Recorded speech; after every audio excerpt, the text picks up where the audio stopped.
students. This is a solution set for the Pivot Interactive. So the first question says, design an experiment to measure the speed of this wave. Okay, and before we do that, I just want to point out, did you notice this little orange dot in the slinky? Is the orange dot moving with the wave as the wave goes down the slinky? Well, it's certainly moving in place in simple harmonic motion, going up and down, but it's not traveling with the wave. And that's kind of an important observation to make. The wave propagates through the medium, but the medium just wiggles in place. Okay, so how are we going to get wave speed? Well, we're just going to define a distance by setting up our ruler. Okay, and then we're just going to measure the time it takes a pulse to go that distance. So here we go. I'm going to use my slider to get the pulse going. All right, so I think maybe what I'll do is this, there's lots of sort of subtleties and decisions for you to make as the experimenter, but I'm going to say that the pulse is passing the 20 centimeter mark right now. I'm going to reset my clock, and then I'm going to let that pulse go to the 40 centimeter mark, right about there, and that took 0.05 seconds. So if the pulse traveled 20 centimeters in 0.05 seconds, you just take the quotient to find the speed. So that's a very simple way to determine the speed of that pulse as it goes down the slinky. Okay. If you decided to multiply frequency and wavelength to get the speed, you've sort of taken the long way around. You kind of took the most complicated way. Really, it's just a direct measurement of distance over time. Okay, next, how to find the frequency. Well, for the frequency, I'm just going to ask you to draw your attention to the little wiggler bar. Okay. Now the wiggler bar, as it goes up and down, is exhibiting periodic or simple harmonic motion. So let's count the cycles with our stopwatch. We'll count the cycles and we'll time them, because remember, frequency is wiggles per second, or oscillations per second. So we're going to start counting now. We're going to go 1 wiggle, 2 wiggles, 3 wiggles, 4 wiggles, 5 wiggles, and that's it. I'm going to go back up to there. Okay, so those 5 wiggles took 0.5 seconds, you can see on my stopwatch. So that is the frequency of 10 wiggles per second, or 10 hertz. Now this is just the setting that I chose. Your answer probably will be different, but that's how you make the measurement. Okay, now for wavelength, we just take our ruler and we line it up with, we go crest to crest. So this wavelength here is about 40 centimeters, you can see from bump to bump. It's also, if you take this and you go from, sorry about that, if you go from trough to trough, it's still 40 centimeters. And if you go from midline to midline, still 40 centimeters. So that's wavelength. Now lastly, I believe the pivot asked you to measure period. For period, you're just going to be timing a wiggle. So rather than saying wiggles per second, it's seconds per wiggle. So let's put our little reference line on the oscillator bar, and we'll say, okay, here we go, starting at 0 seconds, and we'll go 1 wiggle, ooh, took 0.12 seconds. 2 wiggles, ooh, took 0.2 seconds. 3 wiggles-ish, 0.3 or so seconds. So that's about a 1/10 of a second period, right, which is the reciprocal of. Now we're going to have a look at parts 2 and 3 in the Pivot Interactive. So for part 2, now that we have ways to measure the speed of the wave, I'd like to point out that, and I'm not going to go through the data here because I trust that if you followed what I said in the previous video and can measure the data yourself, that you should be able to verify that the only factor that affects the speed of the wave is the tension in that spring. You can choose all 5 different amplitudes from small to big, and you'll see that the size of the wiggle does not determine how fast the wave travels on the spring. You can have that wiggler doing quick wiggles or slow wiggles, and that does not determine how fast the wave goes down the spring. The only thing that determines that is the tension, which is one of the settings.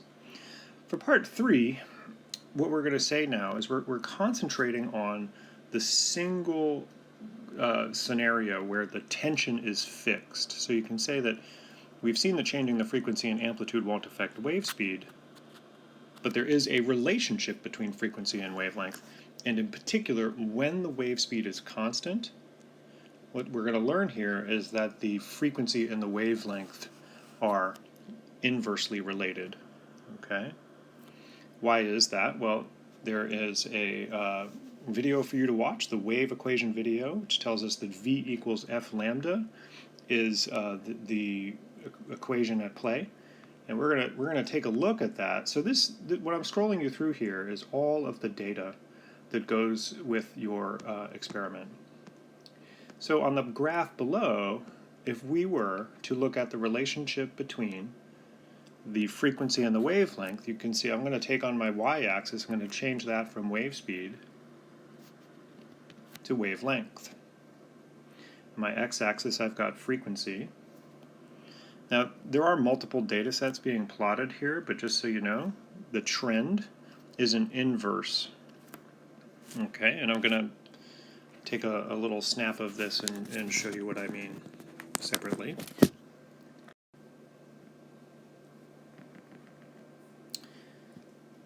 So here we are looking at the data from the Pivot Interactive where we plot wavelength versus frequency, and we're going to concentrate on one of these relations. So I'm going to pick the middle one here. Now, I think you can tell that as the frequency goes up, the wavelength is going down. Okay, but what might be a little bit tricky to see are some of the important details. For example, can you tell that this is not linear? In other words, if I were to say as the frequency goes up, the wavelength goes down, that could be a function that looked like this. For example, you know, if this were a line of, let's say, y is equal to negative 3x plus 5 or something like that. This, you know, there could be a linear function that tells you that as x goes up, y goes down. Another way that we could have a decreasing function as x increases as y would be something like this. If x goes up, y is going down here. But no, what we see here is something that looks like a part of, like you're seeing like a tiny part of something that is an inverse function of the form y equals 1 over x, where y in this case is the wavelength and x is the frequency. So for those of you that are wondering, like, why do we expect this? It's because the speed of the wave is constant, because we took the tension and we held it fixed. How did we hold it fixed? Well, that's just the experiment that we did. We didn't change the tension thing on the Pivot Interactive. And we said, okay, if the tension is fixed, the speed is fixed. If the speed is fixed and the wave equation is true, then the thing on the left here, I'm going to put that in a shaded box. The thing on the left here is a constant. Well, what do you call two numbers? When you multiply them, they give you the same number. Those two numbers are inversely related. They're multiplicative inverses. So let me just give you a quick numerical example. Let's say that V is like 10 units. If the frequency is 1, the wavelength would be 10. Well, let's say we increase the frequency, the wavelength goes down accordingly. Increase the frequency again, wavelength goes down, and so on and so forth. Okay? Now, if you made a graph, if you actually graphed this, you would get a function that looks like that. It's not linear. It's an inverse function, and for those of you that like fancy mathematical names, this is called a hyperbola, which you'll learn about later in your math career. But again, I just want to point out that if you are saying that for a fixed wave speed,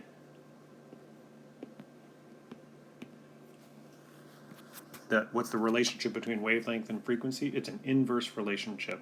Okay, wavelength is proportional to 1 over frequency, which means that if frequency goes up, wavelength goes down.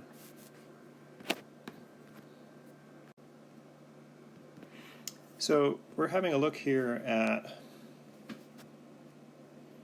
So we're having a look here at number 4 in chapter 2 of the PPB.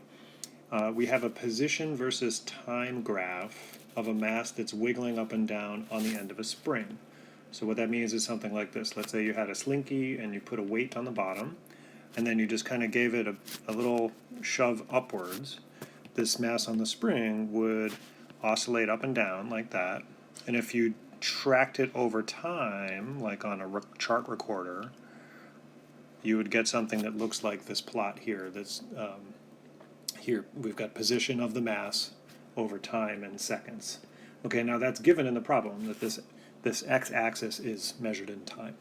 So we're going to do this problem with part 1 first and find the amplitude. So amplitude is defined as the distance between the height of the wave and the resting location of the medium, or the trough of the wave, which if you count is 8 centimeters.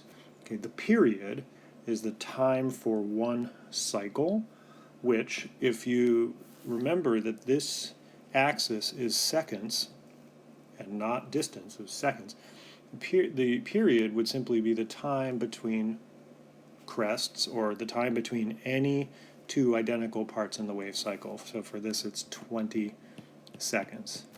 And then finally the frequency, we can just be clever and say that the frequency is 1 over the period, which would be to say 1 over 20, or 0.05 hertz. Okay, now the little detail that I want to focus on here is that this is 20 seconds per wave, and that frequency, being the reciprocal, is going to be 0.05 waves per second. And that's what a hertz is. A hertz is an oscillation or a cycle per second. Okay, now for part B, I'm going to do amplitude at 32 seconds. We just go over here, count it, and read that off there. It's -5 centimeters.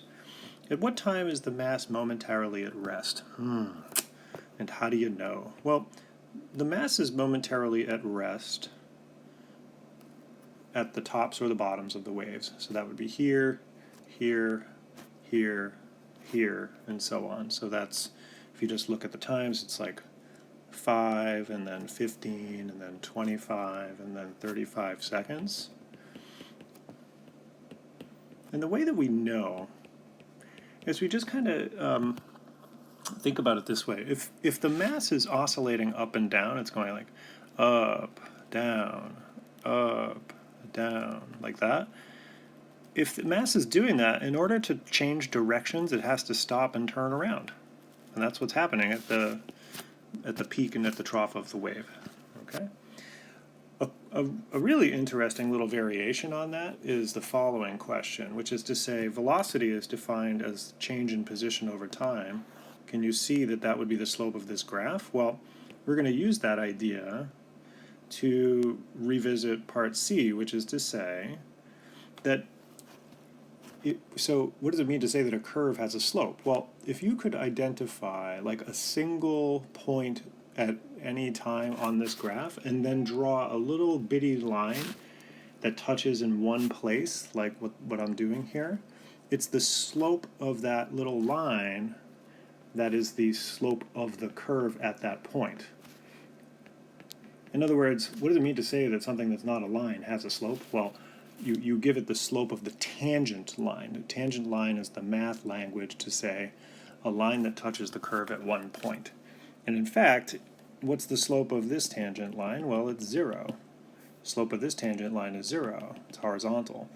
At the peaks and valleys, the tangent line goes from negative to 0 to positive slope, and the slope of the tangent line is the speed. Well, why? Because slope is rise over run, and the rise has units of distance, or meters, and the run has units of seconds, or time. So, yeah, slope of the tangent line is the speed.